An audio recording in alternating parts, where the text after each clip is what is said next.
soirée internationale Chibolette. Figure du mal, deuxième séquence.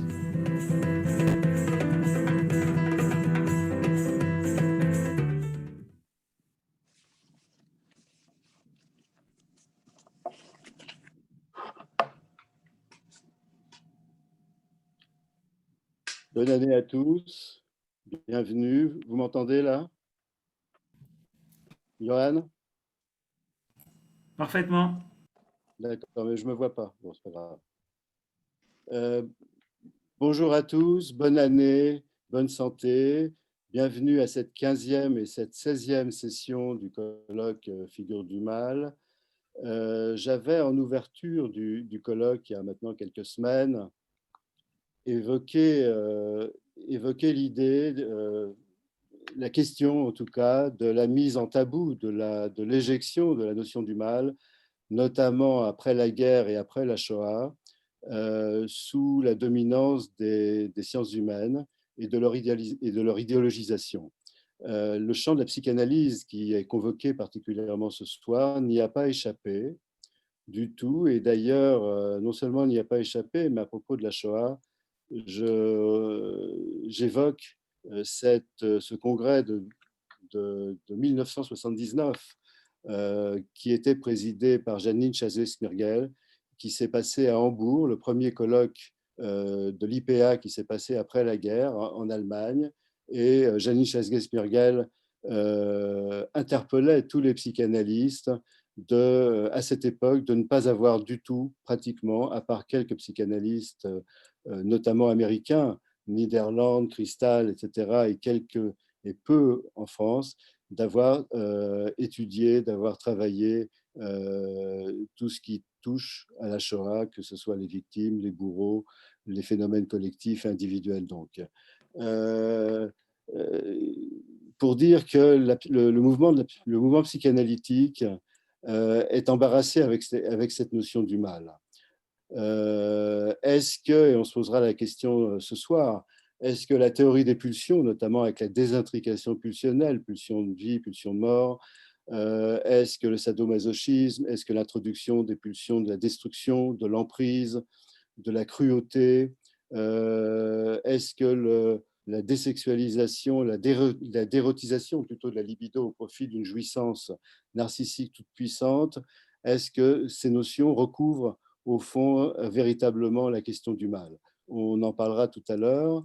Je dois dire aussi d'ailleurs que, puisque le titre de la soirée, c'est le goût du mal et les traces du traumatisme, comment s'en défaire, je dois dire qu'une bonne partie des psychanalystes ont été aussi embarrassés avec cette notion de traumatisme, ayant eu beaucoup de mal, pour beaucoup, à associer, à faire coexister les théories successives de Freud sur le traumatisme. D'abord, le rapport entre le traumatisme et la réalité, le réel, et ensuite, sa théorie du fantasme et de la séduction. Et je pense que cette difficulté a eu des conséquences importantes et a laissé une place vide à des à des théories psychologiques et à des pratiques pseudo-psychothérapiques, on en parlera aussi, simplistes, voire simplettes. Et je pense que c'est assez dramatique et qu'on le paye assez cher maintenant. La question du mal, je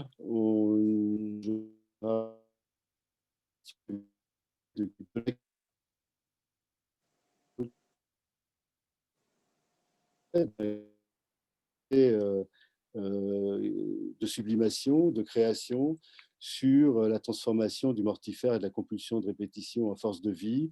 Freud, en 1938, après avoir découvert, je pense qu'il faut le rappeler, après avoir pris connaissance de ce qui se passait dans le camp de Mauthausen, était particulièrement pessimiste, puisqu'il disait que le progrès de l'esprit, donc le progrès de la culture, avait conclu un pacte avec la barbarie et qu'on n'était pas du tout sorti d'affaire avec la culture, au contraire. Bien sûr que cette culture est à différencier de ce que lui appelait le travail de culture et ce travail de subjectivation dont on a beaucoup parlé jusqu'à maintenant.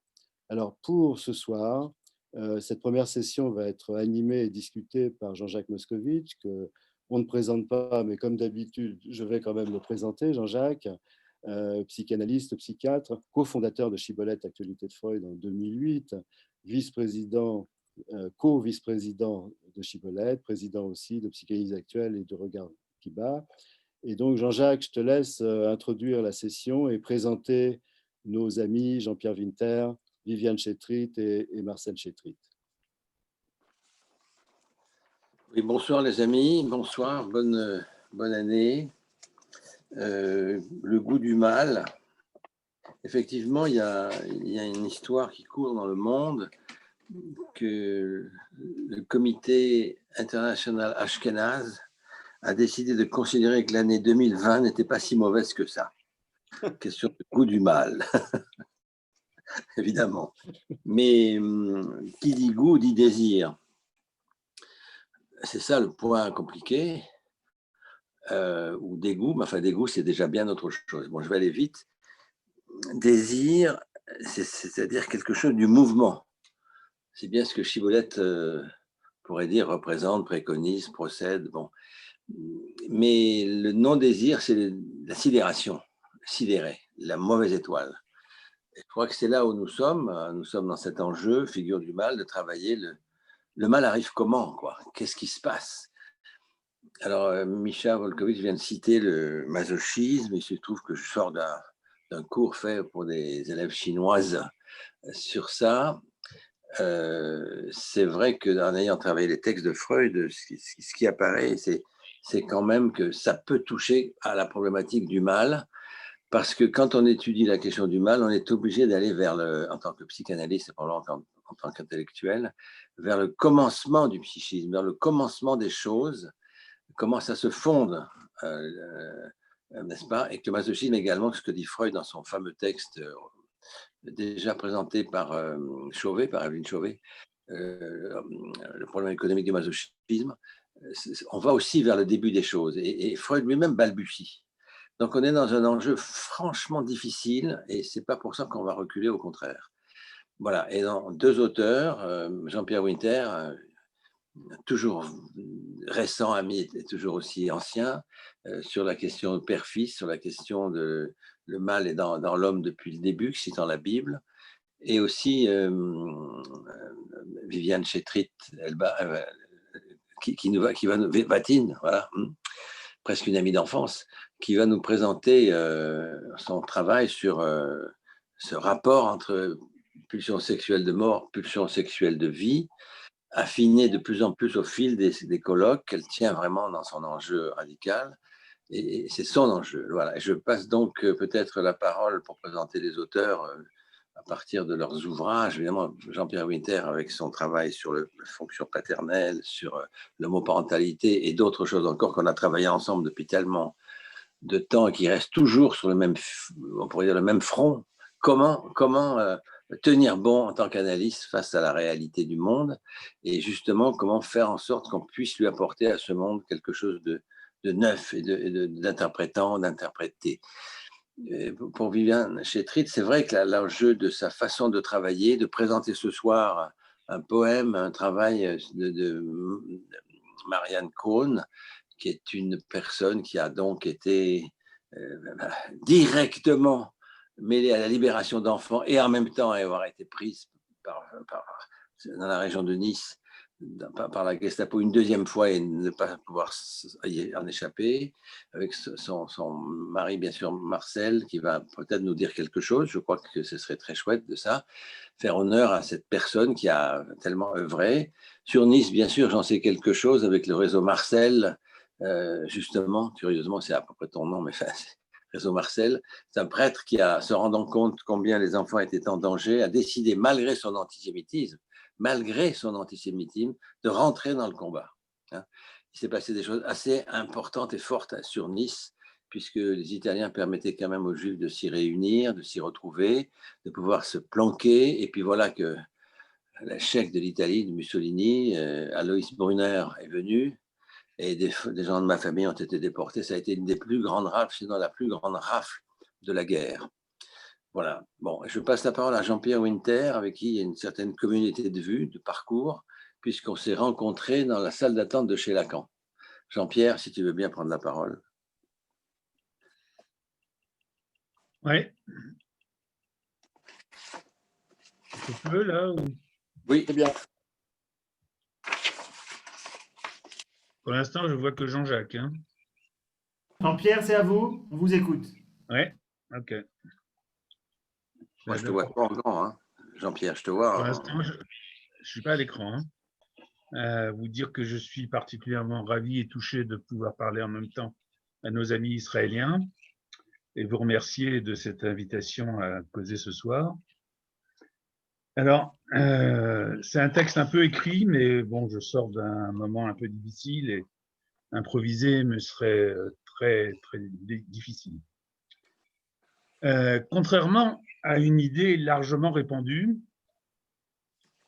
Dieu, le Dieu de la Bible, je veux dire, n'a pas toujours été freudien. Il l'est devenu après avoir été tenté par les idées de Jean-Jacques Rousseau. Mais avant d'approfondir cette assertion, rappelons que le mal ne commence pas avec la création, mais avec l'introduction de la parole divine adressée à l'homme, selon le texte de Bereshit, de la Genèse. Le premier verset de Bereshit ne dit pas comment l'Éternel a créé. Il dit « Au début, Dieu créa le ciel et la terre. Bereshit bara Elohim et hashamayim ve'et haaretz. » Il y aura donc deux temps différents, celui de la création de la vie et celui de la création de l'existence produite par le verbe séparateur qui distingue ce qui est signifiant, le jour, la nuit, etc., par exemple, jusqu'au pur et impur, en passant par la même opération plus tard pour séparer l'homme de la femme.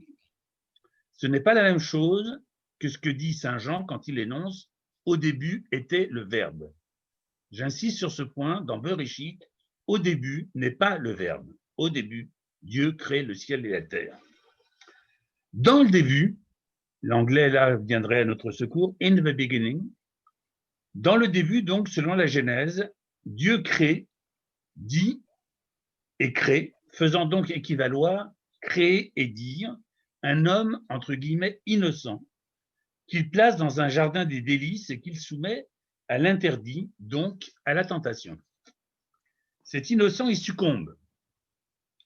Dès lors, chassé du paradis, d'une façon que nous pouvons qualifier de rousseauiste, il s'ensuit toute une série de catastrophes, dont celle qui l'amène à devoir travailler et à faire des enfants. Dans un premier temps, selon ce mythe fondateur, l'homme innocent, entre guillemets, est perverti de l'extérieur. Il ne sait pas résister à cette perversion qui lui vient nommément du serpent, rusé et nu, en hébreu, Aya, Aoum et Arumim sont le même mot, et on emploiera le même mot pour Adam et Ève quand ils seront chassés, quand ils devront s'expliquer sur comment ils sont chassés du paradis, et tout son malheur vient de l'extérieur, vient de là. Selon cette première version de ce que Lacan aurait appelé la perversion, il lui faudrait, si cela lui était possible, tenter de revenir en arrière, c'est-à-dire remonter selon des idéologies qui ont fait leur beurre de cette idée dans les siècles qui ont suivi, remonter à l'origine pour retrouver cet état d'innocence. Là, je pense par exemple à ce qui s'appelle, et ce qui s'est appelé pendant un temps le New Age, ou plus actuellement à certaines formes d'écologie d'aujourd'hui. Mais si Dieu a pensé, entre guillemets, les choses de cette façon dans un premier temps, une lecture attentive de la Genèse nous apprend que dans un second temps, il se serait repris. C'est à ce moment qu'il devient, je dirais, freudien. L'épisode se situe non loin de là, très précisément après le déluge. C'est-à-dire après qu'il eut constaté que cette conception qu'il avait de ce qu'était l'homme n'était pas viable. Après donc, en ayant observé les ravages, il eut décidé de détruire sa création, quasiment en totalité. Comme chacun le sait, il ne sauvera de ce naufrage que Noé, sa femme, ses 3 fils, leurs femmes et les animaux déjà partagés entre pur et impur qu'il embarque dans l'arche, dans sa caisse, comme dit Chouraki. Mais au sortir du déluge, il est écrit la chose suivante. Je corrige là la référence qui est donnée dans le titre, c'est au chapitre 8, verset 18. Noé sortit avec ses fils, sa femme et les femmes de ses fils. Tous les animaux, tous les reptiles, tous les oiseaux, tout ce qui se meut sur la terre sortit selon sa famille de l'arche. Noé érigea un autel à l'Éternel, il prit de toutes les bêtes pures, de tous les oiseaux purs, et les offrit en holocauste sur l'autel. L'Éternel aspira la délectable odeur, et, j'insiste sur cette fin du verset, et il se dit en lui-même, chapitre 18, verset 21, voilà ce qu'il se dit. Désormais, je ne maudirai plus la terre à cause de l'homme, car les conceptions du cœur de l'homme sont mauvaises dès son enfance, certains traduisent dès sa jeunesse. Désormais, je ne frapperai plus tous les vivants comme je l'ai fait, plus jamais, tant que durera la terre, semailles et récoltes, froidure et chaleur, été et hiver, jour et nuit ne cesseront pas. Fermez les guillemets. Dieu bénit Noé et ses fils, chapitre 9, en leur disant « Croissez et multipliez et remplissez la terre ». Il faut ici être attentif à deux choses tout à fait fondamentales et qui généralement nous échappent, qui constituent un véritable bouleversement au sein même de Bereshit. D'une part, Dieu se parle à lui-même. Autrement dit, Dieu se dit à lui-même, ce qui signifie qu'à partir de cet acte de destruction que Dieu se promet de ne plus reproduire, Dieu se divise. Dieu devient pour lui-même un interlocuteur. C'est la première fois, et même on peut opposer à ce Dieu se dit en lui-même, la façon dont il crée l'existence dans la Genèse, qui est simplement Dieu dit. Est-ce un reste de pensée magique? On pourra en discuter. Par exemple, que la lumière soit, Yehior, va Yehior. Là, il se dit en lui-même et son acte n'est pas un acte créateur. C'est un acte de renoncement. Dieu renonce à détruire. Évidemment, ce renoncement de Dieu pourrait nous inspirer pour la suite sur la place du renoncement dans la fonction paternelle, par exemple. Mais ce renoncement se paie d'un constat qui, en quelque sorte, oblige Dieu à renoncer. Ce constat est celui auquel nous ne sommes pas habitués à prendre garde, c'est celui qui dit « Désormais, je ne maudirai plus la terre à cause de l'homme, car les conceptions du cœur de l'homme sont mauvaises dès son enfance. » En somme, on peut dire qu'après le déluge, c'en est fini de l'innocence supposée de l'enfance. Ça en est fini de l'innocence supposée de l'enfance. L'homme est lui-même divisé au moment même où Dieu se divise et se prend pour son propre interlocuteur. L'homme est lui aussi divisé. Il est occupé, habité par ce que la Bible appelle son mauvais penchant, son yetzer hara. Le mal n'est plus extérieur à lui, il n'est plus possédé par le mal, possédé à tous les sens du mot. Le mal est aussi dans son être, c'est ce avec quoi il va falloir qu'il se débrouille, avec ce qui l'habite, et non plus seulement avec ce qui lui vient de l'extérieur. Dès lors, on voit bien que la responsabilité de l'homme n'est plus du tout à situer sur le même plan.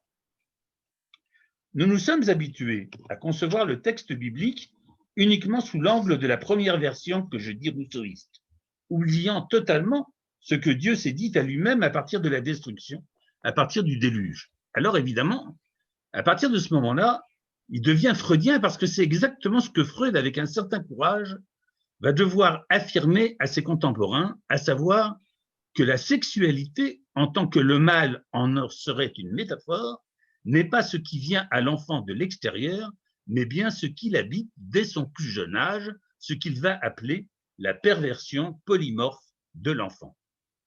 Au fond, quand Freud affirme que l'enfant est un pervers polymorphe, il ne fait que confirmer ce que Dieu avait déjà constaté au sortir du déluge. C'est pourquoi, je le disais, rousseauiste, c'est pourquoi je disais que de rousseauiste, il est devenu freudien. Mais il nous faut examiner de très près tout ce qu'implique et tout ce qu'a impliqué dans l'histoire récente de la psychanalyse, de la conception psychanalytique, ce qu'est un enfant et son innocence ou pas supposée. Partons de ce signe que si la psychanalyse freudienne, nommément, dit le même vrai que celui qui est attribué à Dieu, constate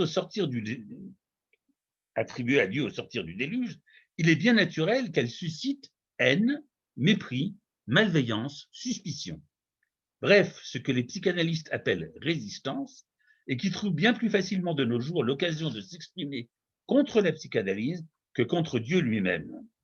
Alors pourquoi prêter néanmoins plus d'attention aujourd'hui qu'hier à ces suspicions, à ces malveillances? Par ailleurs, jamais une place aussi grande n'avait été dévolue aux psychanalystes dans le monde d'aujourd'hui, dans les médias par exemple. Pourquoi donc s'alarmer? Tout simplement parce qu'il ne s'agit pas de défendre la psychanalyse, qui, comme le disait très bien Freud, farade assez. Il s'agit de se demander si la virulence des attaques contre la psychanalyse n'est pas un transfert, si derrière la psychanalyse et les psychanalystes, ce qui est objet de haine et d'opprobre n'est pas tout simplement l'enfant en tant que pervers polymorphe, c'est-à-dire l'enfant en tant qu'il est responsable et vécu dans l'inconscient comme tel des malheurs de l'adulte, et si la cause qu'il s'agit de défendre ne serait pas dès lors, comme le disait François Dolto, la cause des enfants. Mais comment défendre la cause des enfants sans défendre du même coup la cause de la perversion? Au-delà des enfants, ce qui est visé, c'est précisément qu'un enfant, sa cause.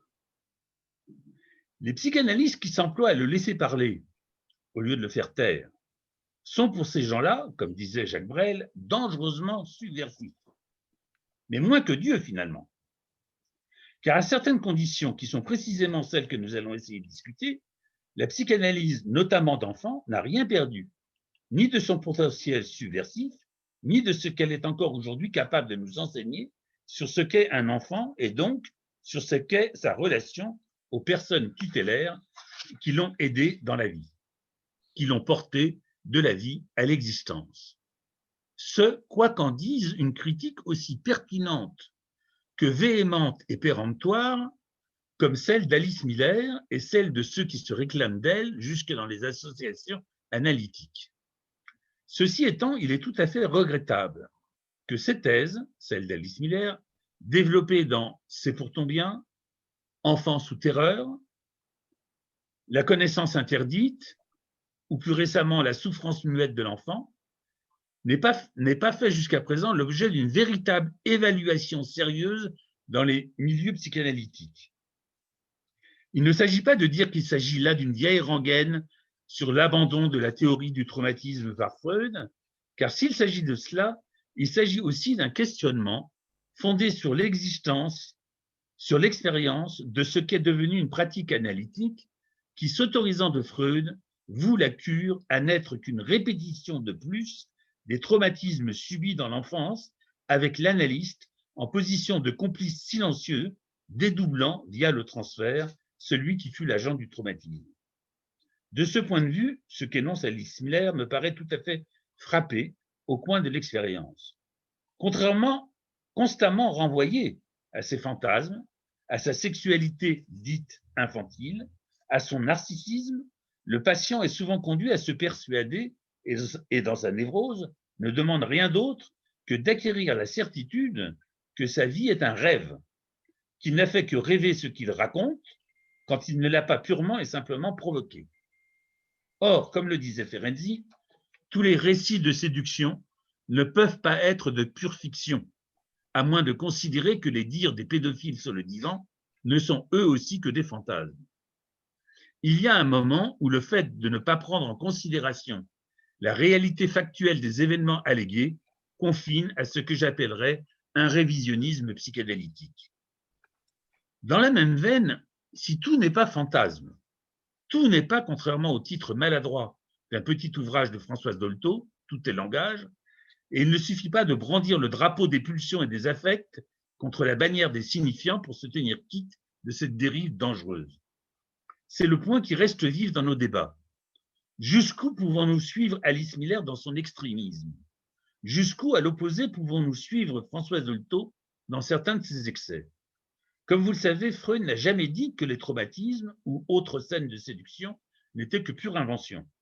Avec L'homme au loup, il cherche encore l'existence réelle du traumatisme, sans s'apercevoir sur le coup que c'est cette recherche elle-même, cet acharnement à trouver l'événement réel fondateur qui fera traumatisme, voire s'apercevoir sur le coup que c'est cette recherche qui fera délirer son patient.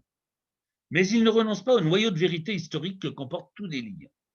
Ce qui change avec le fantasme d'Oedipien, c'est le statut qu'il lui accordera dans l'économie de la psyché et la fonction qui lui revient dans la genèse des névroses, psychoses et autres perversions. S'il aboutit in fine à dire qu'on ne peut pas mieux faire qu'une belle construction dans l'analyse, il ne dit à aucun moment que les rapports entre cette construction-reconstruction et les événements qu'elle organise pourraient se satisfaire de n'avoir aucun rapport entre eux.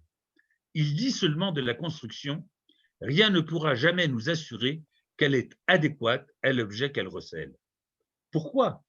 Non pas parce que l'analyse est une méthode bancale, mais parce que plus l'homme s'avance dans la recherche d'une vérité passée et d'une réalité psychique qui la voile, plus il bute sur du réel indicible. Ce réel indicible, disons qu'il n'est pas toujours aussi indicible que cela. C'est justement celui que Dieu constate au sortir du déluge. Néanmoins, indicible pour le sujet, parce que cette vérité, en se clivant du réel, apparaît pour ce qu'elle est toujours, partielle. Mais découvrir en fin de course que la vérité ne peut que se mi-dire, comme disait Lacan, n'a rien à voir avec le fait de n'en pas reconnaître les éléments que le discours du sujet ordonne au fur et à mesure de son dire. Si sous prétexte que les mots manquent à dire toute la vérité, aucune adéquation de la parole et des faits ne peut être reconnue, autant déclarer que toute démarche analytique serait vaine. Rappelons que dans sa dernière œuvre, Moïse et le monothéisme, Freud dévoile ce qui sera repris par Lacan comme catégorie du réel. Je fais ici allusion à ce passage où Freud fait remarquer que le comportement de l'enfant névrotique à l'égard de ses parents, dans le complexe d'Oedipe et dans le complexe de castration, surabonde en réactions qui semblent injustifiées du point de vue individuel et qui ne peuvent être comprises que phylogénétiquement par rapport à l'expérience vécue des générations antérieures. L'héritage archaïque de l'homme n'englobe pas seulement des dispositions, mais aussi des contenus, des traces mnésiques relatives au vécu des générations antérieures, et pourquoi pas, intégrant jusqu'à la génération qui sortit du déluge. Qu'est-ce que ce phylogénétisme, cet héritage archaïque transmis dans le symbolique, dont Freud précise plus loin qu'il ne se situe ni dans la communication, ni dans l'éducation, sinon ce réel impossible à dire, impossible à assimiler. Le traumatisme, dit Lacan, a l'apparence d'une origine accidentelle, mais il présentifie le réel sous la forme de ce qui est inassimilable. Ce qui est inassimilable, c'est le ratage de la rencontre dont la perversion est la cause. Tellement inassimilable que tout un pan de la théorie et de la pratique analytique s'est développé contre. C'est à ce pan que s'en prend à juste titre Alice Miller, mais sans le savoir, en produisant son envers, l'espoir d'une rencontre réussie par la seule reconnaissance de l'accident traumatique pris pour le réel. Toutefois, et pour ne pas réduire son propos, remarquons qu'elle ne ramène pas le réel traumatique aux seuls événements de séduction et de perversion qu'aurait eu à subir un enfant, mais à un ensemble de dispositions discursives qu'elle nomme pédagogie noire et qui donne son cadre langagier aux épreuves que l'enfant va rencontrer. Ce qui est dommage, c'est que dans son œuvre, peu à peu, ce cadre s'efface derrière la seule matérialité des faits. Il reste vrai que, comme le dit Alice Miller, tant qu'on ne permet pas à l'enfant de se rendre compte de ce qui est arrivé, une part de sa vie sensible est paralysée et sa sensibilité aux humiliations de l'enfance demeure étouffée. Cela reste tellement vrai que c'est à mon sens l'une des principales raisons qui interdisent aux psychanalystes d'adultes de prendre en charge des enfants. Leur analyse ne les a pas autorisés à se rendre compte de ce qui leur est arrivé et leur sensibilité à l'égard de l'enfant qu'ils ont été reste paralysée. Quand ils reçoivent un enfant, c'est à cette paralysie qu'ils sont renvoyés et à leur pétrification.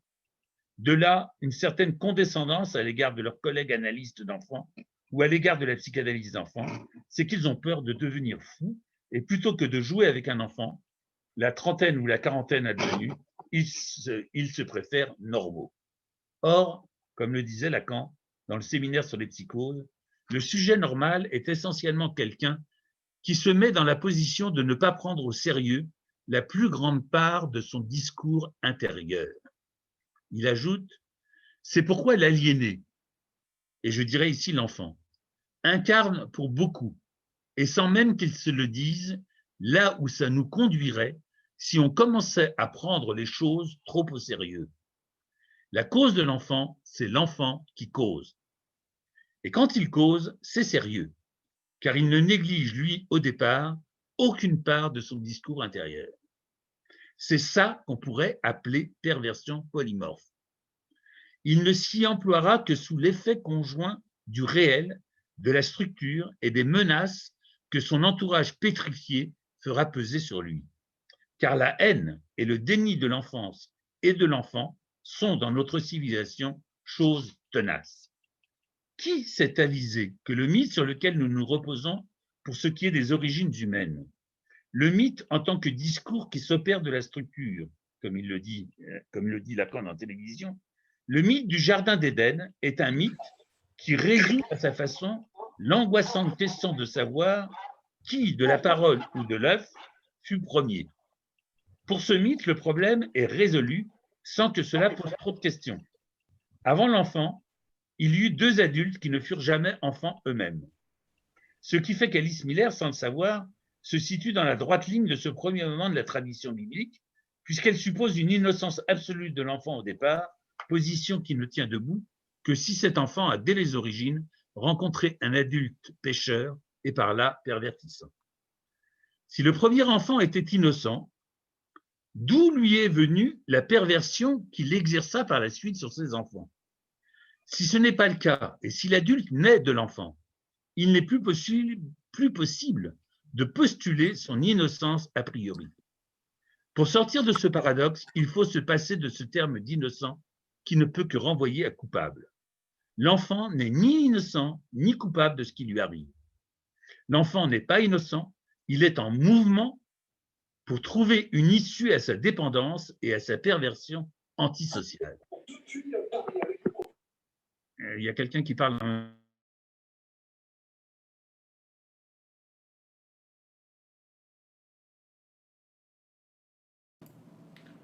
Jean-Pierre, réactivez votre micro, s'il vous plaît.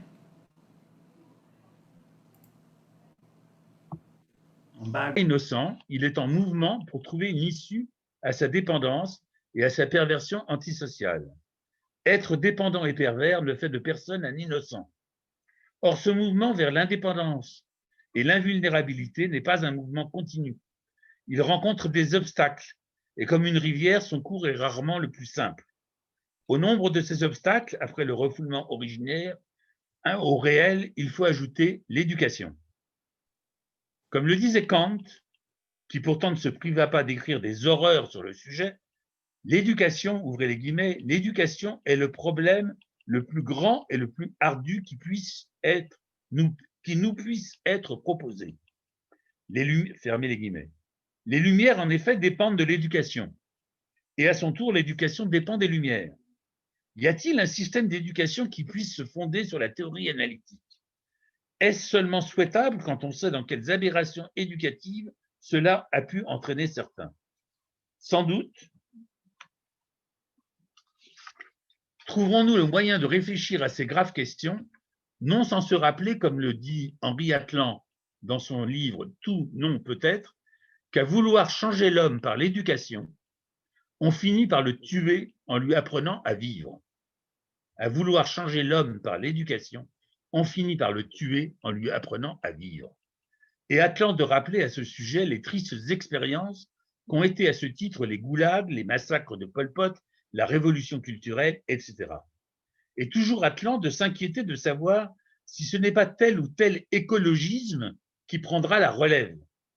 L'affaire est donc politique au sens le plus noble du mot. L'affaire de la relation père-fils, l'affaire de l'éducation est une affaire politique, raison pour laquelle nous aurons à combattre cette forme nouvelle d'intégrisme qu'est par exemple le génétisme à tout crin.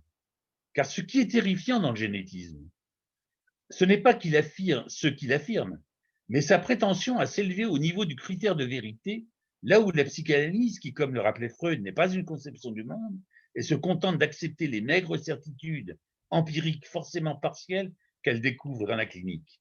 Au nombre de ces vérités partielles, on peut compter aujourd'hui la découverte de l'enfant comme désir de parole, dans le sillage de Freud, de Mélanie Klein, de Winnicott, de Dolto et de Lacan.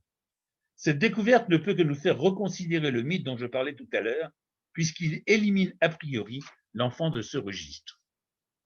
Pour en revenir au Jardin d'Éden, ne croyons pas que ce mythe ne concerne que les seuls religieux.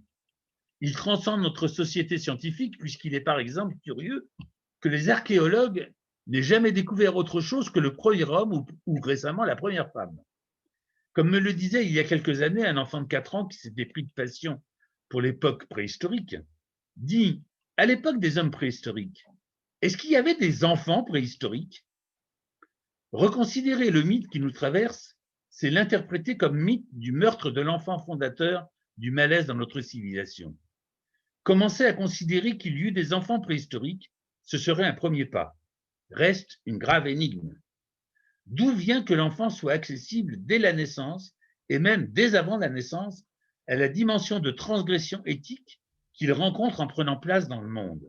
D'où lui vient ce savoir de la loi qui lui fait refuser, par l'anorexie, la mort subite ou l'insomnie par exemple, la torsion éthique qu'il accueille dans le monde? À cela, il nous faudra essayer de répondre en analysant le rapport, par exemple, du père et du fils, de la mère et du fils. C'est une question qui a beaucoup préoccupé la métaphysique chrétienne, notamment. Sous l'angle de la formulation, le fils procède-t-il du père ou le père procède-t-il du fils? En fait, si les hypothèses que nous avons avancées plus haut sont fondées, la question devrait plutôt se formuler de la façon suivante. La perversion procède-t-elle de la perversion du père ou procède-t-elle de la perversion du fils? Ne sommes-nous pas amenés à partir de là à nous poser la question qui fut celle de Lacan dans Télévision, à savoir, est-ce la civilisation qui est la cause du refoulement ou est-ce le refoulement qui est la cause de la civilisation? Pour dire les choses autrement, si c'est le père qui est pervers et le fils innocent, il en résulte que le refoulement est la cause de la civilisation. Si c'est le fils qui est pervers, c'est le refoulement qui est la cause de la civilisation. Pourquoi? Quelle est la part du père et quelle est celle du maître dans l'accès à cette renonciation? Le père transmet la castration. Le maître, lui, répartit la jouissance. Moïse est un maître. Jésus est un père qui se veut un maître. Parce que si le fils est pervers, la civilisation ne peut s'édifier que sur le renoncement par le fils à sa perversion. À cet égard, il faut observer que le mythe de la horde primitive que Freud va introduire dans notre société contemporaine, à la suite de Darwin, il est très important de rappeler que c'est un emprunt qu'il fait à Darwin, n'est pas une création qui lui est propre, c'est un mythe qui postule que la perversion du côté du père est du côté du père et que les fils mettent fin à la perversion du père en le tuant. Du coup, ils renoncent à la part qui, dans leur identification au père tué, au père mort, serait perverse. Il y a un renoncement qui est donc du côté des fils. Mais le père n'a jamais renoncé à rien, et faute d'avoir renoncé à quoi que ce soit, il est tué. On aura remarqué que ce mythe est aux antipodes, voire une interprétation, de tout ce sur quoi se soutient la civilisation judéo-chrétienne, à savoir le Dieu de la Bible. Dans la Bible, Dieu le Créateur, prenons-le pour une figure du Père, est celui qui veut dans un premier temps détruire le Fils. Et la création ne subsiste que pour autant que Dieu, au moment du déluge, renonce définitivement à tuer son Fils, c'est-à-dire le monde. Ce moment où Dieu renonce à détruire son œuvre est un moment qui est indiqué dans la Bible au sortir du déluge, comme je vous l'ai dit, sous la forme suivante. Dieu se dit à lui-même qu'il ne détruira plus le monde. Le monde, donc l'œuvre, n'existe que par le fait que le Père a renoncé à tuer. L'épisode va se répéter dans la Bible au moment du sacrifice d'Isaac. Dieu va imposer à Abraham de renoncer à sacrifier son fils. Lui ayant d'abord demandé de le faire, à la dernière minute, il lui demande d'y renoncer, c'est-à-dire qu'il lui demande finalement de refaire ce que exactement lui-même a fait. Ce renoncement sur lequel va s'édifier le monothéisme, renoncement qui est la source du pacte qui unit Dieu à son peuple, peut-il être un renoncement total? Est-il possible d'envisager que l'homme ait réellement renoncé à sacrifier ce qu'il a créé? L'interprétation que l'on peut donner de la mort du Christ tendrait à montrer que ce renoncement, pour être total, a dû se déployer dans une période historique très longue, mais que le sacrifice du Christ vient mettre un point final à cette affaire. Le Christ est le dernier fils qui est sacrifié par le Père. À partir de là, pourrait-on dire, le Père renonce définitivement à sacrifier son fils. Il l'a fait une fois pour toutes. C'est ce que les chrétiens appellent la rédemption. Pour les chrétiens, il se sacrifie tout seul, mais sans la volonté de Dieu, il ne pourrait pas le faire. La preuve en est que dans l'histoire d'Isaac, quand il ne veut pas que le fils soit sacrifié, il intervient et lui propose un substitut. Or là, il n'intervient pas. Ce que son fils ne manque d'ailleurs pas de lui renvoyer en lui disant « Élie, Élie, lama sabachthani » . Mon Dieu, pourquoi m'as-tu abandonné » Le mythe freudien est une interprétation, parce qu'une interprétation de ce mythe-là est un véritable retournement du mythe biblique. À tout prendre, il faut se demander lequel des deux est le plus actif dans la constitution de l'appareil psychique. Pourquoi ce retournement ? Parce que ce que Freud fait valoir à partir de l'hypothèse imaginative de Darwin, c'est que cette fois, ce sont les fils qui vont être amenés à renoncer à tuer le père. On pourrait donc dire que les choses se présentent comme cela. Dans l'œuvre biblique, le père a une volonté de tuer le fils, et le fils ne survit de ce que le père y renonce. Et la civilisation s'édifie sur le renoncement du père à détruire sa propre créature, alors que dans le mythe darwino-freudien, le fils tue le père et renonce à recommencer ce meurtre, et c'est de ce renoncement à leur propre renoncement que s'édifie la civilisation. En somme, il s'agit de deux perspectives tout à fait différentes.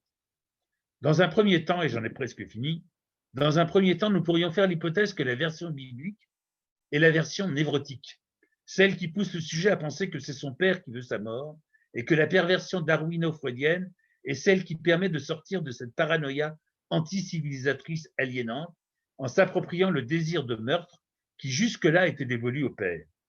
Je pencherai pour dire que la vérité est quelque part entre ces deux positions, et que cela tient à ce que nous allons être amenés à explorer plus tard et qu'on retrouve dans Freud lui-même, à savoir que le père, ça n'existe pas. C'est une construction du fils, c'est-à-dire qu'il est divisé. En effet, le père est divisé au moins en deux, sinon en trois, entre un père réel et un père symbolique. Le père qui a renoncé à tuer ses fils, a tué son fils, le monde. Est-ce qu'il est du côté du père symbolique ou est-ce qu'il est du côté du père réel?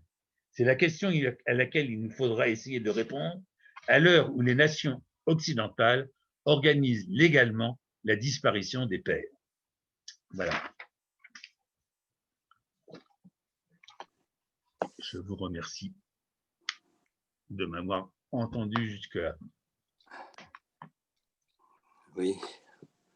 Quelques mots, alors. Aussi dit, tu ne nous abandonnes pas. Comment? Allô? Comment? Allô? Ouais. Oui, allô? Oui. Une certaine place, pas forcément péjorative, hein. Freud l'a bien rétabli. Il y a eu des ouvrages qui sont intitulés Éloge de la perversion, quelque chose qui serait tel que ça pourrait nous dire le monde où nous vivons.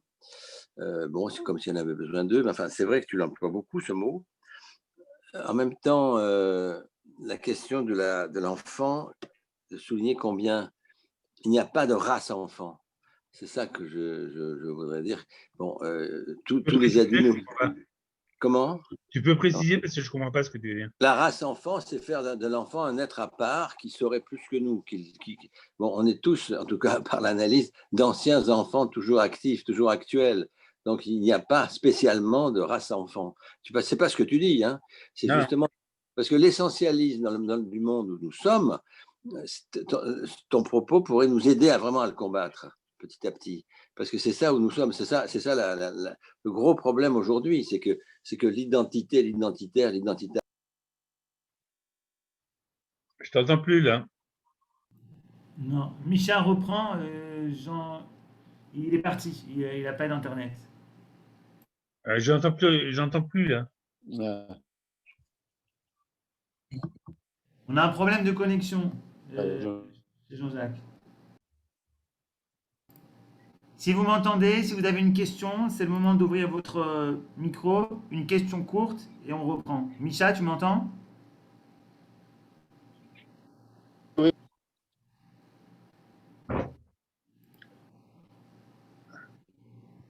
J'entends plus personne. Personne n'a de questions à poser à Jean-Pierre pour l'instant? Bon, écoute, ce qu'on va faire, c'est on va peut-être passer la parole à Viviane. Puis on aura une discussion. Bon. Ah, ça coupe tout le temps. Hein.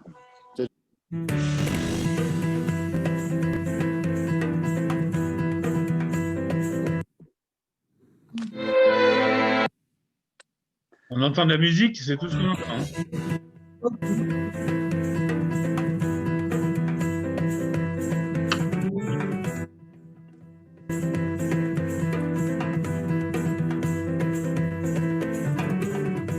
Soirée internationale Chibolette.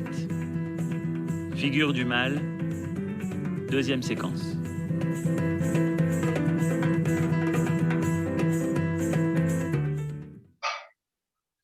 Oui. Viviane, je vais te présenter. Jean-Jacques a disparu. Alors, je suis là.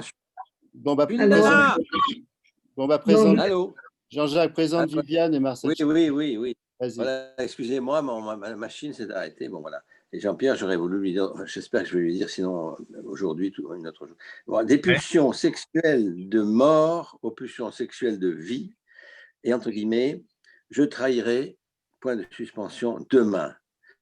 Parenthèse, une introduction psychanalytique au poème de Marianne Cohn, qui est une personne importante à signaler dans son parcours.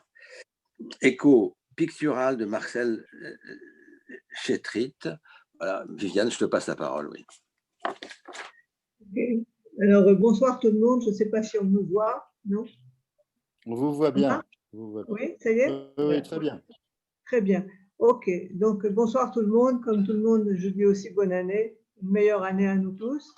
Et puis, je vais commencer. Moi, j'ai intitulé, en plus de ce qu'a pu dire Jean-Jacques, mon texte, de saisissement éthique et saisissement créateur. Et vous allez voir de quoi j'essaye de parler.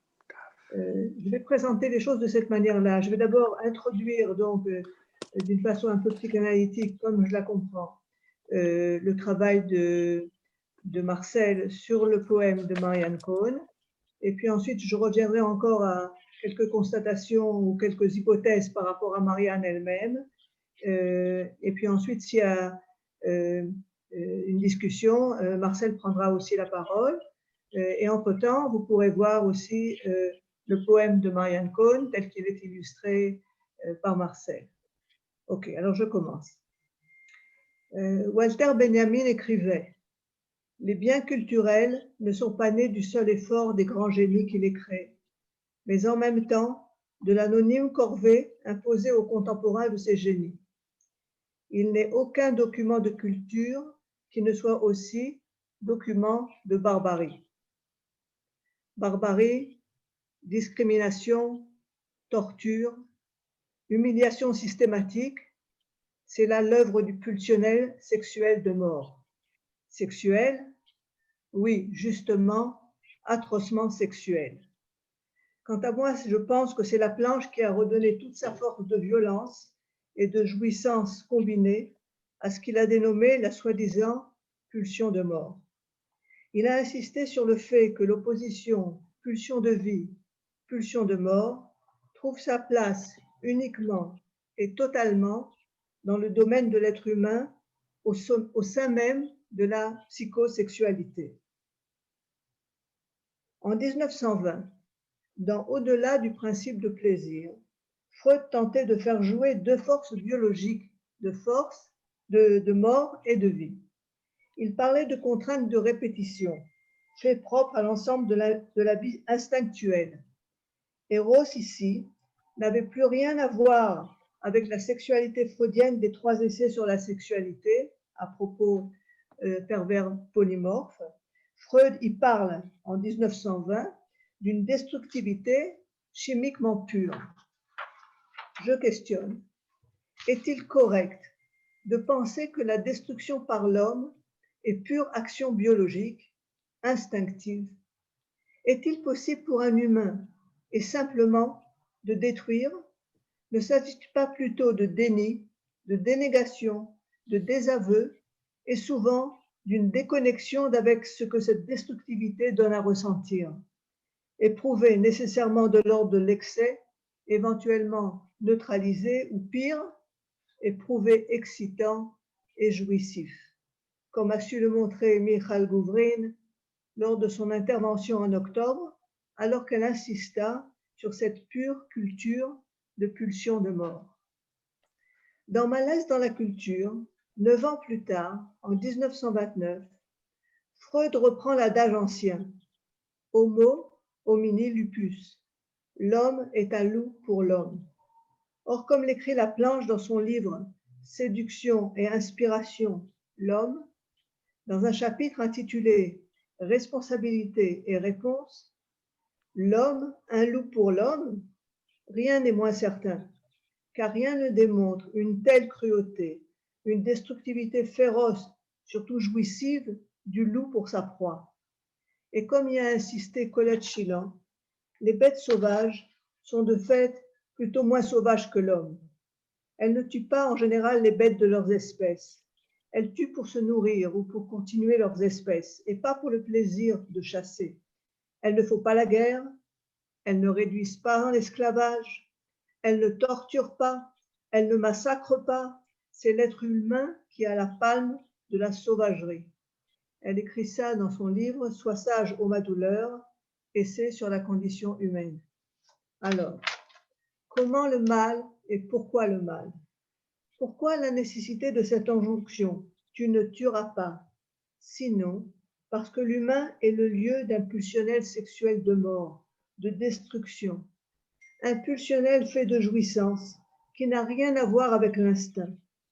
Il s'agit d'un produit, de la rencontre avec les premiers autres, avec leur message inconscient, pétri de leur propre jouissance.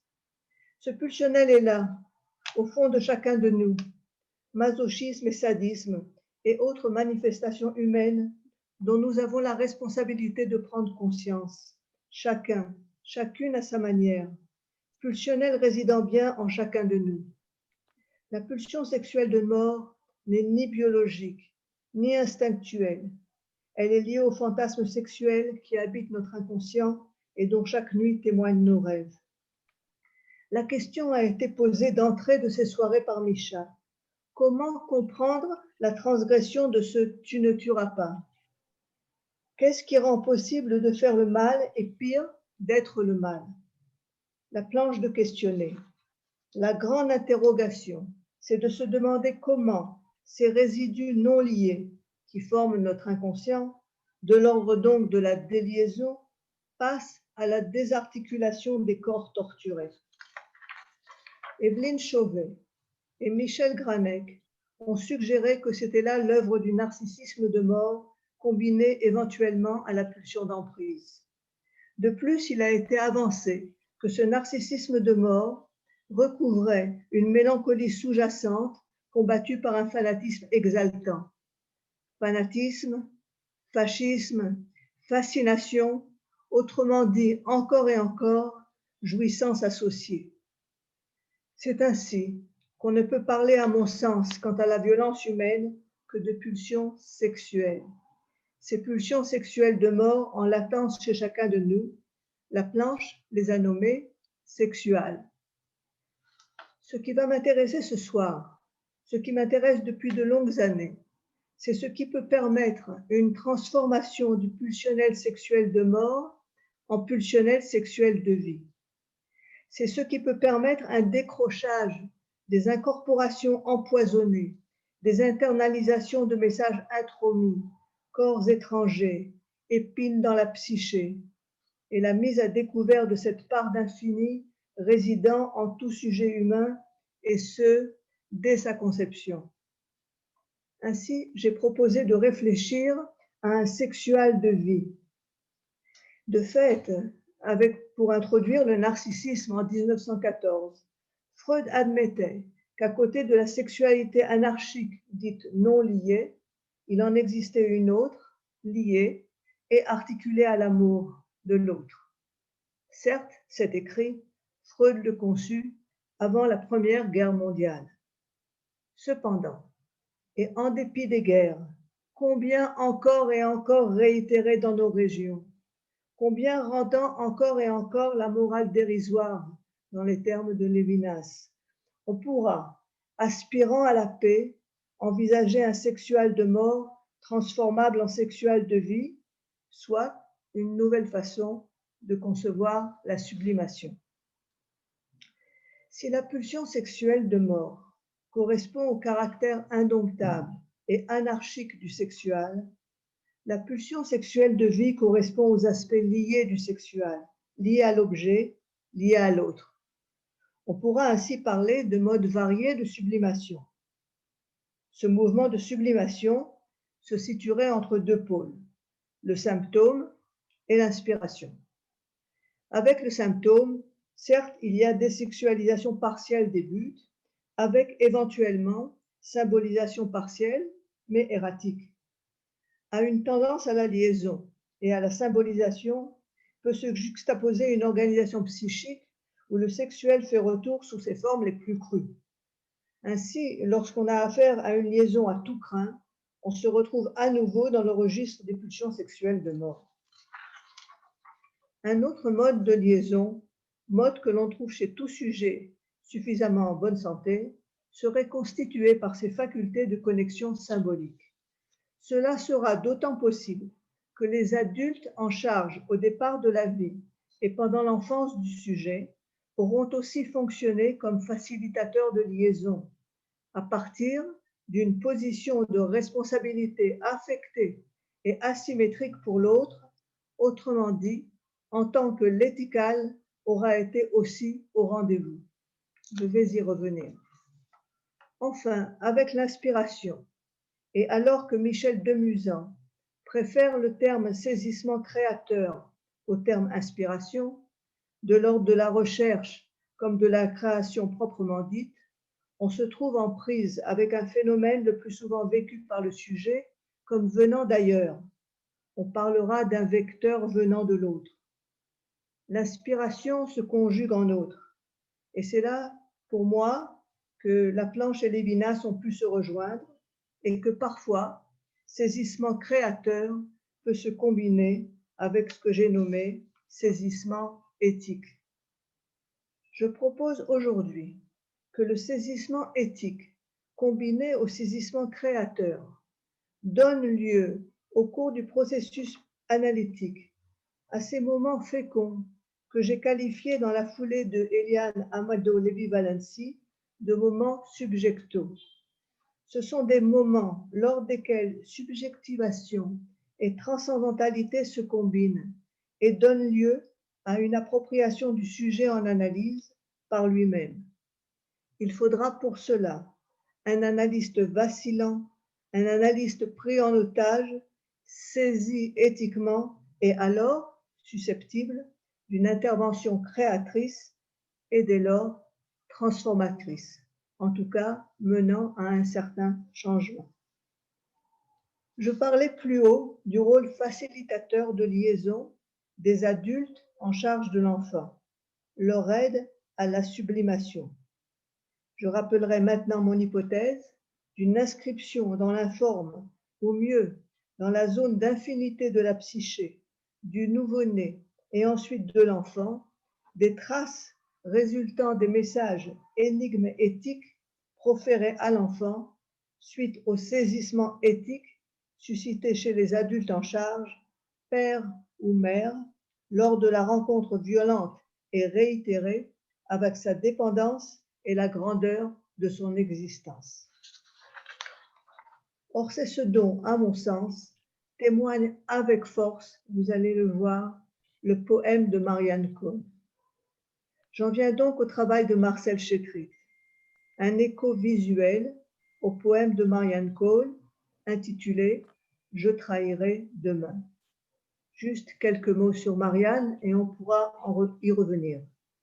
Marianne et sa sœur, les filles d'Alfred et de Gerda Cohn, deux jeunes juives allemandes, après l'internement de leurs parents au camp de Gour, avaient été prises en charge par les EI, les éclaireurs israélites de France.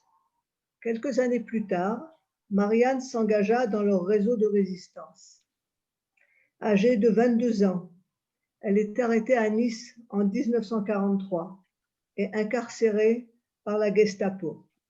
Elle subit 3 mois de torture au cours desquels elle rédigea ce poème. Je trahirai l'éco-visuel de Marcel Chétrit. Je trahirai demain, pas aujourd'hui.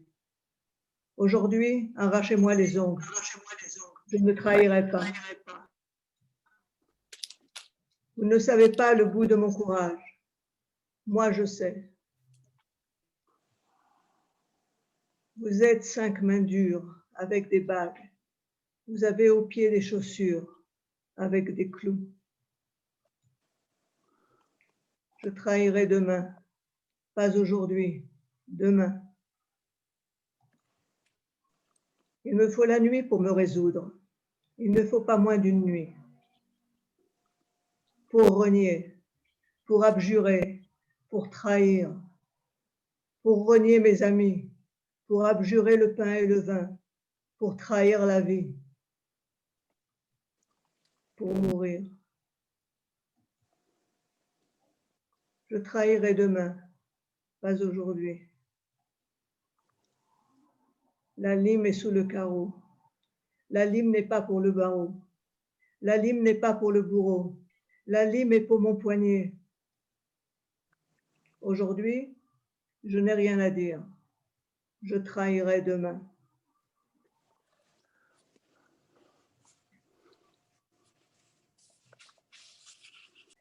Dès sa libération, Marianne reprit ses activités de résistante et ce fut elle qui, en septembre 1943, alors qu'elle était chargée de surveiller un groupe d'enfants juifs fuyant les poursuites nazies et devant passer en clandestinité la frontière française en direction de la Suisse, permit à Marcel, ses 2 frères et sa petite sœur d'être sauvés.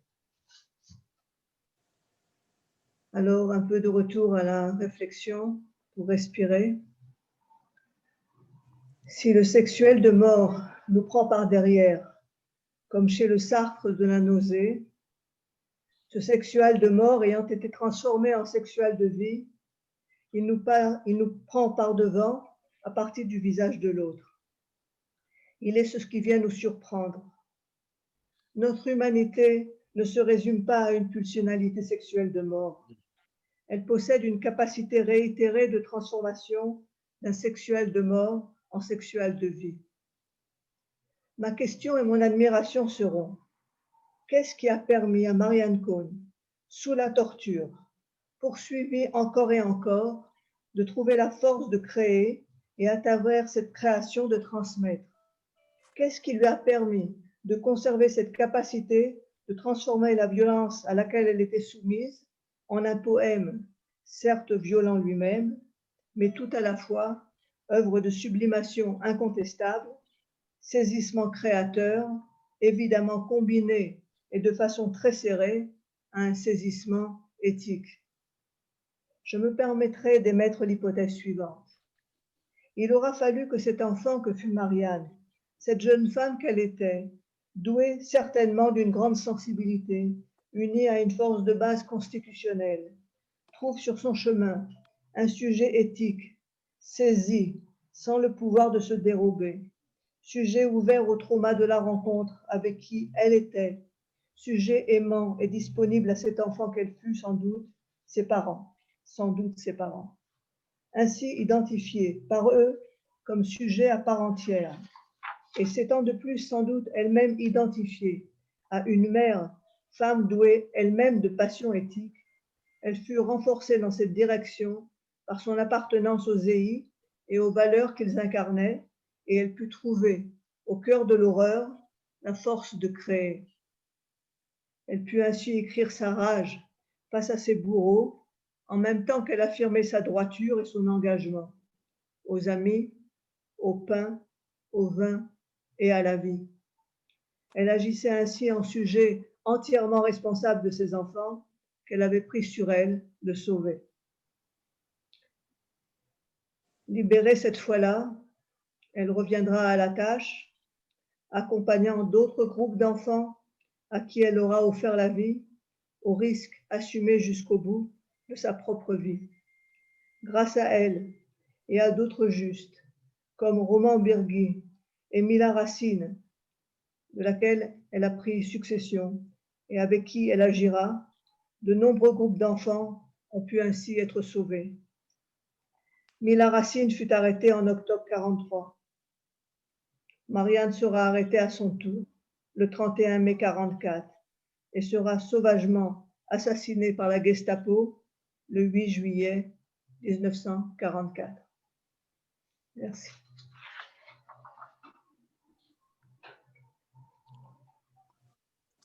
Merci beaucoup, Viviane et Marcel.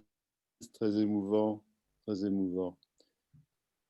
Je voudrais poser d'abord une question à Jean-Pierre, et puis après on reviendra, mais aussi Viviane, si le temps que tu te remettes un peu, tu pourras y répondre. Jean-Pierre, tu m'entends? Ouais. Jean-Pierre, tu m'entends? Oui, je Ouais. t'entends, oui. Ouais. Oui, vas-y. La question que je voulais te poser, oui, la question que je voudrais te poser. Là, par contre, je t'entends plus. Là. Je t'entends pas. J'ai pas entendu ta question. Je ne l'ai pas dit tant. Qu'est-ce qui, à ton avis, tu as commencé à en parler un peu tout à l'heure, que la perversion ou le traumatisme se reproduisent dans la cure? Tu as entendu? Non, j'ai entendu que la fin de la phrase. Bon.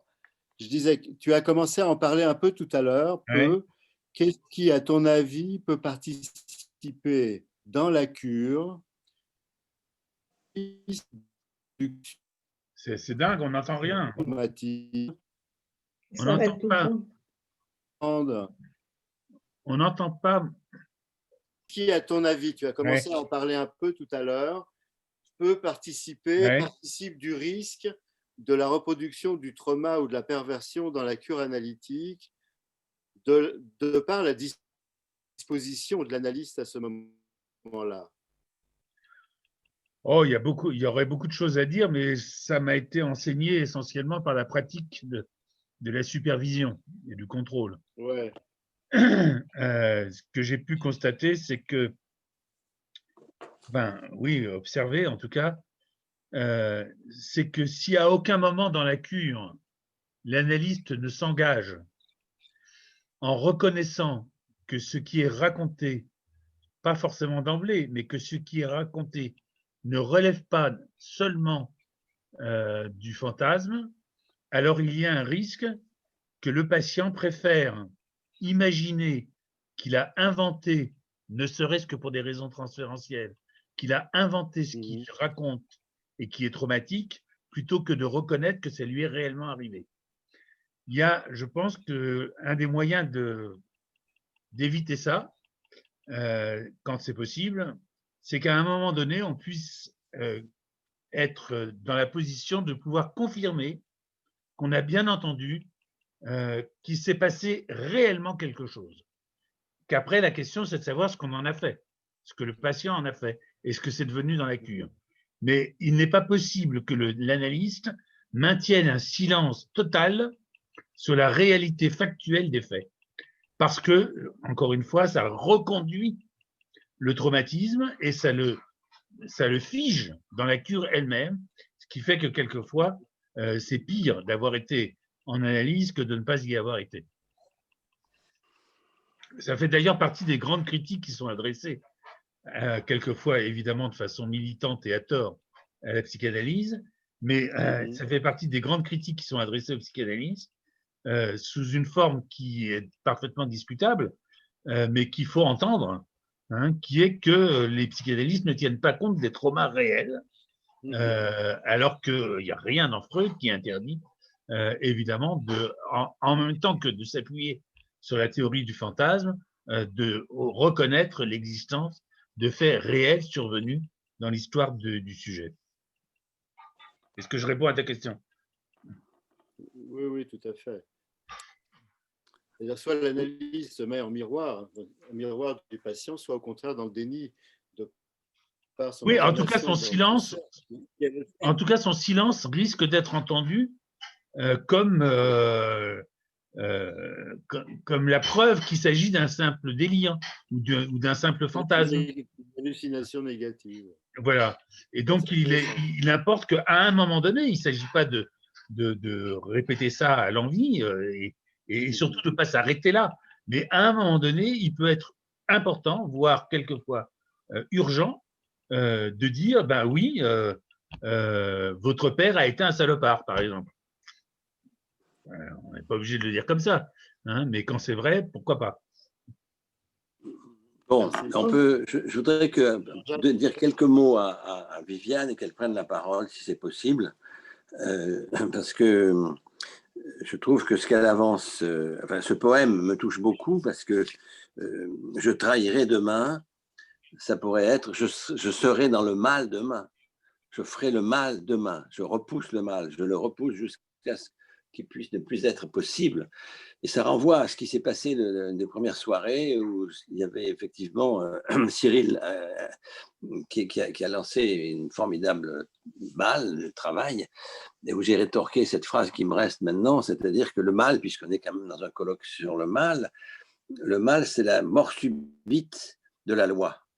Et le je trahirai demain, c'est comme si la loi n'existera plus pour moi demain, je ferai le mal. Voilà, il y a quelque chose de rapport à la loi et ça reprend le texte de Jean-Pierre sur père-fils qui va donc tuer l'autre.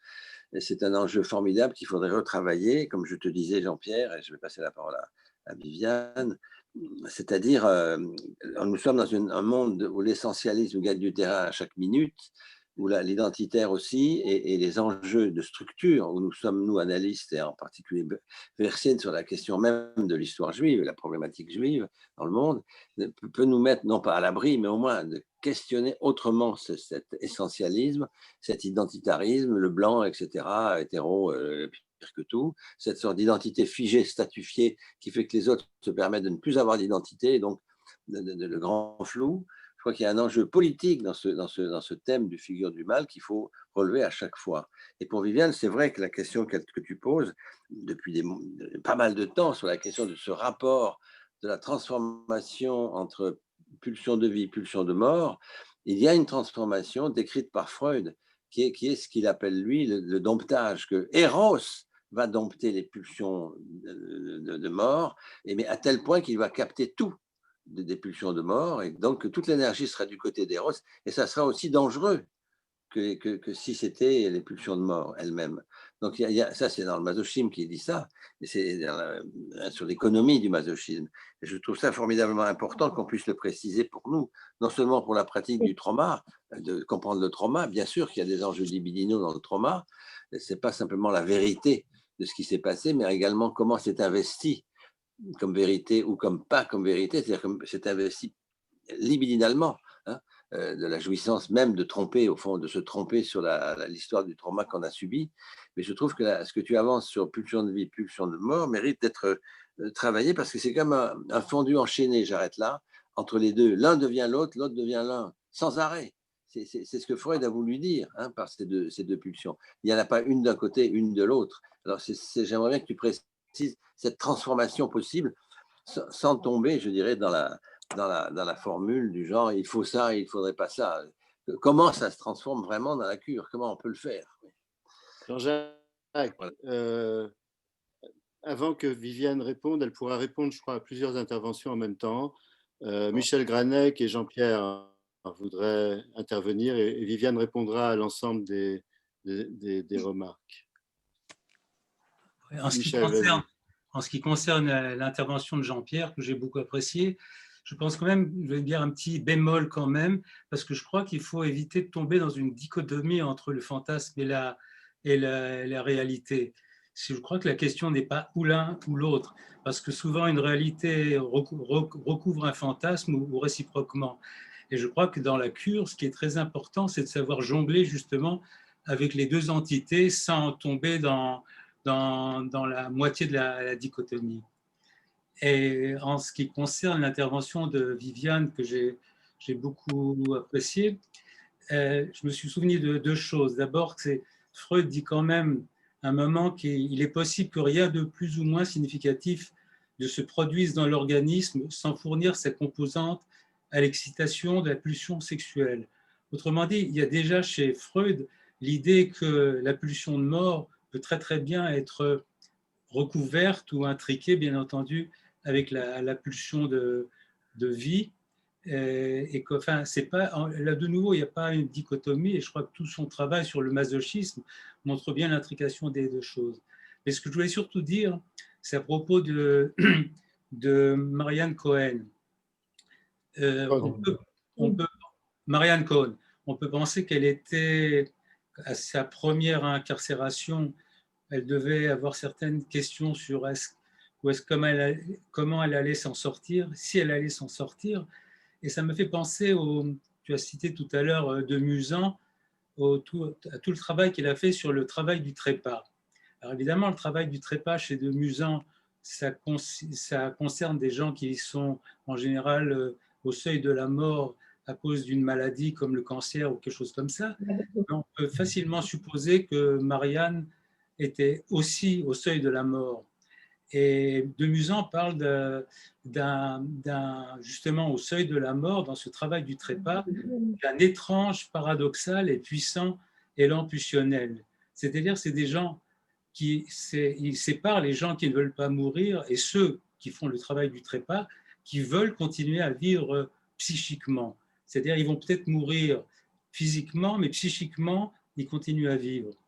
Et il y a une très belle phrase de Jacques André qui a écrit un article qui s'appelle Le dernier râle d'Eros.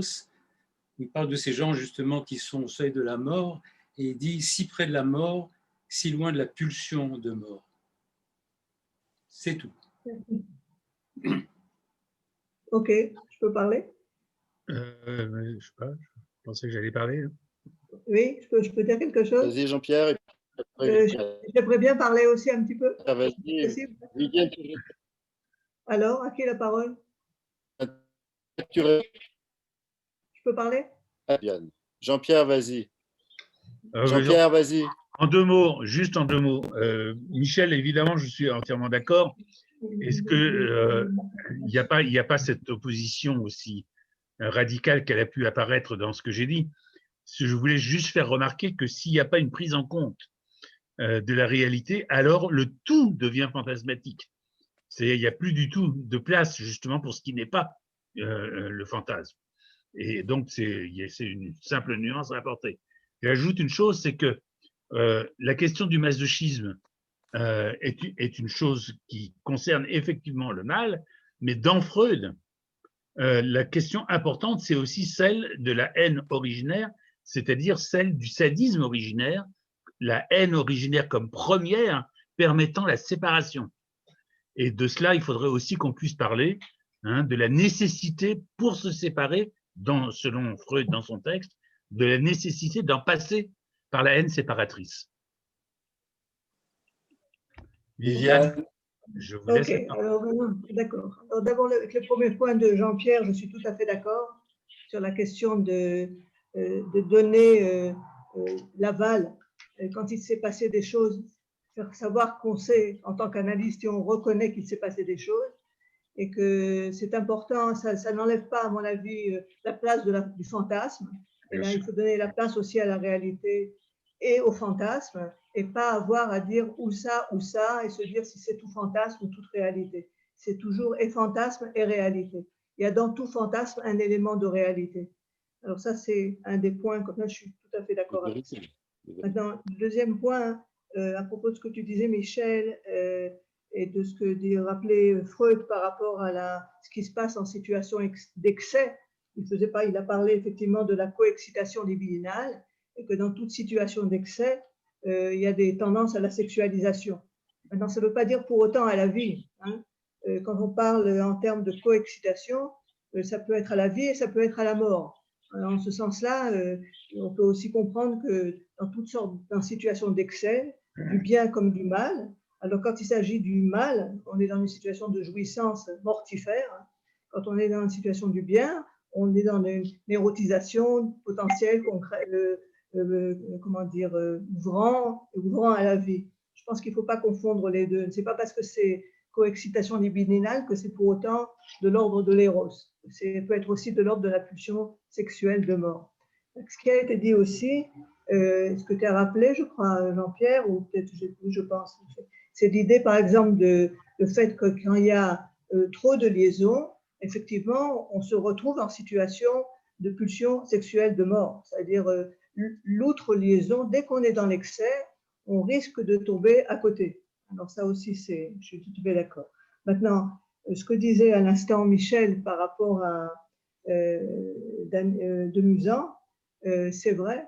Il y a quelque chose qui se passe sans doute chez Marianne Cohn dans ce moment d'excès terrible, c'est qu'il y a une espèce d'élan, comme tu dis, pulsionnel, mais je pense que ce qu'il appelle lui de Musan, saisissement créateur, mais ici, on voit combien ça se lie aussi à un saisissement éthique, parce qu'elle est continuellement préoccupée avec le fait qu'elle doit sauver les enfants.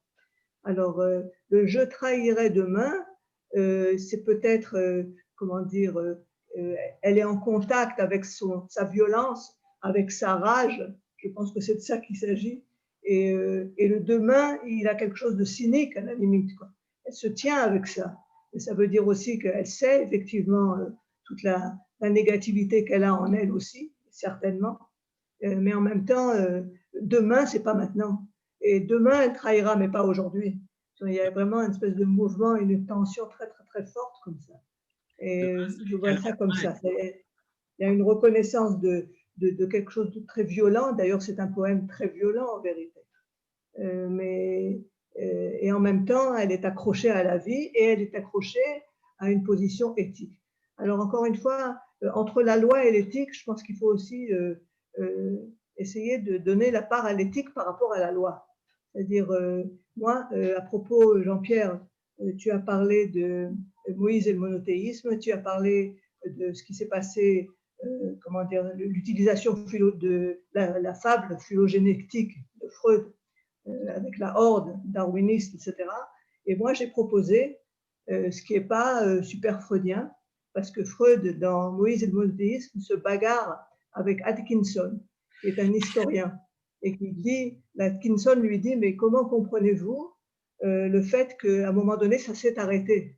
Et qu'est-ce qui a fait que les fils, à un moment donné, au lieu de continuer la tuerie, ont décidé d'arrêter? Qu'est-ce qui a permis ça?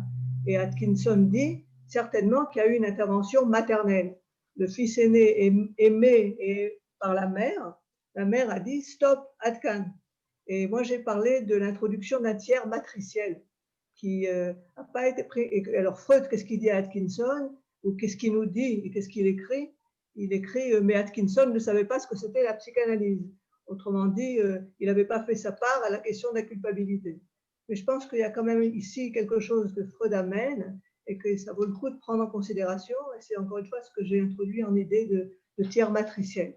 C'est-à-dire que je pense que pour arriver à une position d'inhibition de type paternel et de possibilité de symbolisation de type paternel, il faut le passage par un tiers matriciel. Et le tiers matriciel, à mon avis, il existe chez tout sujet humain. Il existe chez tout sujet humain. Alors on pourrait dire que emblématiquement c'est la mère, mais ce n'est pas que la mère. On est tous d'une mère, qu'on soit homme ou femme. Il y a quelque chose dans le matriciel qui est à prendre en considération, à mon avis, qui est à l'intérieur potentiellement de chacun de nous aussi. Bon, j'ai fait vaguement allusion à ça, mais voilà, pour le moment, ce que je pouvais dire. Un autre point que je voulais soulever, c'est à propos de la création du monde, la création dans la Bible. Finalement, le premier séducteur, c'est Dieu. Hein. Il envoie le serpent, c'est-à-dire le premier autre qui vient qui vient faire le foutoir dans ce monde humain. C'est Dieu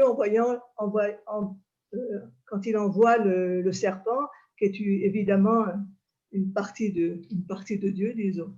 Et on peut retrouver quelque chose de parental premier, disons, encore une fois, le primat de l'autre, le primat du parent, etc., etc. Ce qui ne veut pas dire pour autant que ce n'est pas parce que le père, la mère, c'est eux qui sont là les premiers, que ce avec quoi on a affaire, nous, en tant qu'analystes, c'est la traduction bien particulière que chaque sujet fera de ce qui a été émis de la part de père et de mère. Ce n'est pas un passage d'inconscient à inconscient. Une transformation qui est le fait de la constitution de base et de la réceptivité bien particulière de chacun des enfants, de chaque sujet. Voilà. Je peux dire un mot là? Je peux dire un mot? Oui, vas-y Jean-Pierre, et après une ou deux questions et on va passer à l'autre. Non, juste, je voulais dire, je trouve très intéressant ce concept de tiers matriciel, et il m'a fait revenir en mémoire un très bref moment clinique d'un enfant particulièrement agité, particulièrement difficile, dont la mère, arrivant avec lui en séance, me demande si elle peut me raconter ce qui s'est passé le matin même. Ceci pour vous dire que le tiers matriciel, effectivement, n'est pas toujours en place. Donc, elle me raconte un grand moment de violence, je vous la fais courte, hein, un grand moment de violence entre elle et son enfant le matin pour aller à l'école. Et elle dit, à un moment donné, elle dit, il a été très violent, il a commencé à me frapper, il voulait me rentrer dedans, et il a commencé à m'insulter. Donc, une fois qu'elle a raconté l'histoire, je dis à la mère d'aller l'attendre dans la salle d'attente et je demande à l'enfant, tu as entendu ce que dit ta mère, qu'est-ce que tu en penses et qu'est-ce que tu as retenu? Il me dit, comme la mère avait dit, après il s'est excusé, il me dit, c'est pas vrai. Alors j'ai dit, mais qu'est-ce qui n'est pas vrai? Il me dit, c'est pas vrai que je me suis excusé. J'ai dit, mais moi j'ai entendu autre chose, j'ai entendu que ta mère disait que tu voulais lui rentrer dedans. Or, je te le dis, ce n'est pas possible, tu ne peux pas revenir en arrière, tu ne peux pas lui rentrer dedans. Et non seulement tu ne peux pas, mais en plus, c'est interdit. Tu m'entends? C'est interdit. Et alors, à ce moment-là, il se lève vers moi et il me dit, est-ce que je peux aller le dire à maman? Bien fait.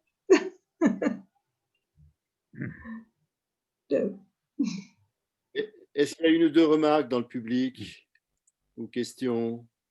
Tu veux dire quelque chose, Marcel? Marcel voudrait dire quelque chose. Oui, bien sûr. Marcel, bien sûr. Bon, moi, je veux revenir sur cet instant créateur. J'étais à Yad Vashem et justement, devant le département où il y avait l'histoire de Marianne Cohn et de Mila Racine, et un professeur était là avec sa classe et leur expliquait ce qui s'était passé pendant la guerre et comment on faisait passer les enfants de la frontière de la France vers la Suisse pour les sauver. Et moi, spontanément, j'ai dit, eh bien, moi, j'ai fait partie de ces enfants. Alors, le professeur m'a regardé, m'a dit, bon, voilà, je te donne le micro et puis raconte à ses élèves ce qui s'est passé. Et bon, alors, je leur ai raconté et puis ensuite, j'ai vu le poème, je l'ai photographié. Et je suis rentré dans mon studio et dans l'espace d'1 mois, le livre est sorti avec le poème et les dessins, enfin, les peintures que j'ai fait très très rapidement et que j'ai pu amener ensuite au Mémorial à Paris où il y avait un grand rassemblement des gens qui avaient fait partie justement de cette période-là et qui avaient pu être sauvés. Et aussi avec mon ami Georges Pragier, qui était avec moi dans la même maison d'enfants en Suisse. Voilà, c'était un moment très émouvant. Bon, ce que je pourrais juste rajouter maintenant, c'est le fait que dans le travail de Marcel et dans cette espèce d'élan dont il parle maintenant, on a exactement affaire à ça. Il y a eu chez lui un saisissement créateur noué à un saisissement éthique qui avait à faire avec perpétuer la mémoire de Marianne et un désir de gratification et de respect et de don. Et que je pense qu'il y a quelque chose, il y a un redoublement de ce même mouvement et de cette même articulation. Voilà. Ce qui me semble important, c'est que c'est en parlant aux enfants que Marcel a renoué avec cette veine-là. Ça rejoint ce que disait Jean-Pierre sur la place de l'enfant en soi. C'est tout. Oui, moi, je voudrais ajouter cela pour Viviane et puis Marcel. La différence entre la loi et l'éthique, ben, la loi, elle est là avant moi, elle est avant nous. On peut la modifier si on est un politique. Mais l'éthique, on se la construit. On se la trouve, on se la retrouve, on se la perd, on la retrouve. Marianne Cohn, son poème, Demain, je trahirai demain, c'est là l'éthique. C'est son éthique. Elle peut pas faire autrement, c'est dans son corps. Elle ne peut pas faire autrement que d'avoir très peur et peut-être même, pourquoi pas, de trahir pour sauver sa peau. Ça, c'est personne, c'est quand même terrifiant tout ça. Hein. Mais ce que tu dis, loi et éthique, je trouve ça intéressant comme différence. Mais la loi est avant nous, l'éthique, on se la fait, quoi. On se la construit, on se la donne, on se la distribue. C'est ça peut-être que tu veux dire. Mais repris ça dans la question de la transmission, pour Jean-Pierre, la question de l'héritage archaïque, pour moi, l'héritage archaïque, c'est le fait que les humains, et notamment pour les juifs, puisque c'est l'acting out défini par Freud dans le Moïse, c'est les juifs préférèrent renouveler leur acte plutôt que de se remémorer qu'ils avaient tué un père auparavant et encore auparavant et encore auparavant, c'est-à-dire on remonte, justement, héritage archaïque, on remonte, et ce mot-là est aussi dans l'interprétation des rêves de Freud. Hein. Il est présent, c'est-à-dire c'est le chaînon manquant dans le rêve. En analysant le rêve, on tombe sur une béance où on ne sait plus où aller après, hein, où on ne peut plus aller plus loin. Voilà. Et c'est là où l'héritage archaïque, pour moi, c'est quoi? C'est le meurtre symbolique du père. C'est ça que Freud conclut dans son Moïse, qui a sauvé, qui a maintenu que les Juifs, siècle après siècle, se sont tenus dans la vie et dans le combat, malgré tout ce qui leur est arrivé. C'est ça. Hein, et que les autres, justement, ont souvent flanché quant à cette histoire-là. Je crois que c'est quelque chose qu'il faut dire dans la question du figure du mal. C'est cette dimension du père mort, quoi, hein, du père mort symbolique. Et oui. Jean-Jacques, qu'est-ce que tu fais du fait que dans le judaïsme, ce à quoi on a affaire, c'est pas tant au meurtre du père qu'à la tentation du meurtre du fils, en vérité, parce que c'est l'histoire de la Kedat Yitzhak, hein, la Kedat Yitzhak. De quoi s'agit-il? C'est la structure. Et qu'est-ce qu'on fait de ça? Alors, on fait qu'à mon avis, bon, peut-être que c'est un raccourci psy, c'est que la structure exige une fondation par la question même du désir de meurtre, fils ou père. Bien sûr que ce n'est pas la même chose, mais quand même, le meurtre symbolique du père, ça vient nous donner la possibilité de fondation et que toute origine ne peut être que vide, justement. Ce que les nazis ont fait, c'est qu'ils ont rempli l'origine en disant les Juifs l'ont, on la leur prend et on s'y met nous. Il y a eu là un véritable délire collectif mondial qui a fait qu'il y a eu tous ces meurtres. Des meurtres dans la réalité, alors qu'il s'agit d'un désir de meurtre. Tu vois, c'est là le point. Bon, alors là, peut-être qu'il y a une jonction, peut-être Jean-Pierre pourra nous dire, entre psychanalyse et Bible, puisqu'il la connaît toi aussi, mais cette jonction entre le désir de meurtre, tel que la psychanalyse et Freud la soutiennent, et puis le soutiennent, et le meurtre du fils. Bon, il y a plein de meurtres dans la Bible, mais c'est toujours dans les dimensions du désir.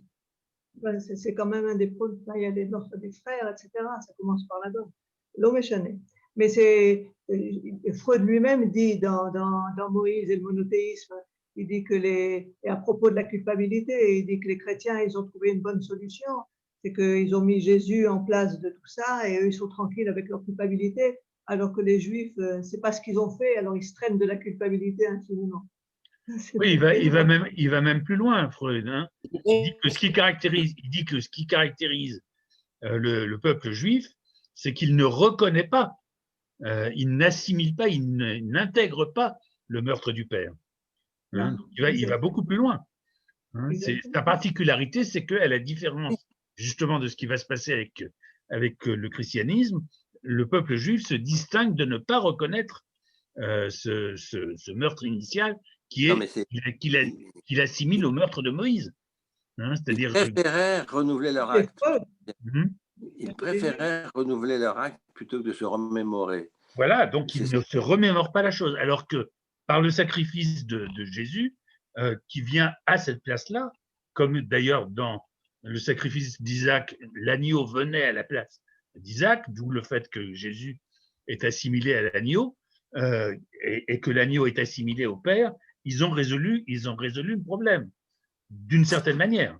Parce que je sache, ils n'ont rien résolu du tout. Tu prends dans Dieu. Paul dit que les Juifs ont renoncé effectivement à admettre le meurtre du Père, mais par là, qui renoncent à la solution chrétienne, qui est la solution de l'absolution, Ouais. choisissant plutôt l'autre solution, qui est celle de l'exigence d'élévation intellectuelle, qui passe par l'assomption par rapport au Père, évidemment. Ouais. C'est-à-dire que le Père tue le Père primitif en lui-même, en renonçant à sa toute-puissance. C'est ce qu'il fait dans le sacrifice d'Isaac. Dans le sacrifice d'Isaac, le Père renonce, il sacrifie sa propre toute-puissance, au nom d'une transcendance qui est celle de Dieu. Hein, c'est là où effectivement il construit, il disjoint le Père réel et le Père symbolique. C'est là où il faut disjoindre Dieu et le Père. Quand on voit la dimension de Dieu et la dimension du Père sont distinctes. Et Dieu le Père, justement. Merci beaucoup. Là, on va passer à l'autre session. Merci beaucoup à Jean-Jacques, à Jean-Pierre, à Viviane, à Marcel. Johan, jingle, et on va passer à l'autre session.